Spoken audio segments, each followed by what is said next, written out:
हमारे चैनल में आप सभी का स्वागत है। दोस्तों, आप सब कैसे हैं? कमेंट बॉक्स में जरूर बताइएगा आप सब कैसे हैं। आप सबके लिए एक धार गीत आया है।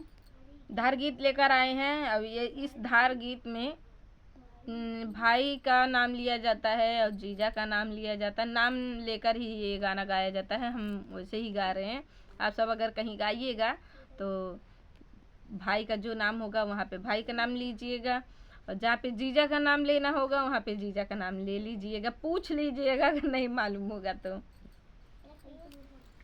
हथवा में धर ली है कवन भैया ठाड़ जी, हथवा में धर ली है कवन भैया ठाड़ जी, हथवानी करा जी जा दरिया गिराई जी, हथवानी करा जी जा दरिया गिराई जी, हथवा में धर ली है कवन भैया ठाड़ जी, हथवा में धर ली है कवन भैया ठाड़ जी, हथवानी करा जी जा दरिया गिराई जी, हथवानी करा जी जा दरिया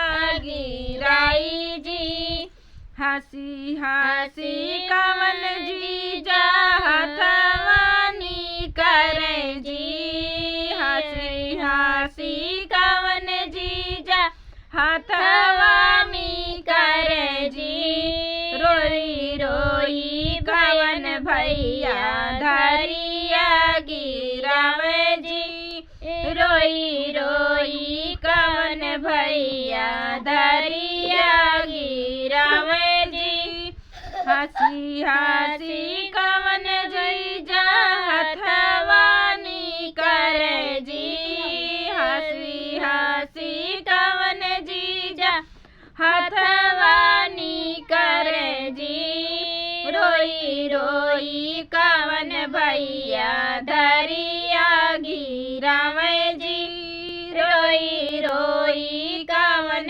भैया धरिया गिरावे जी।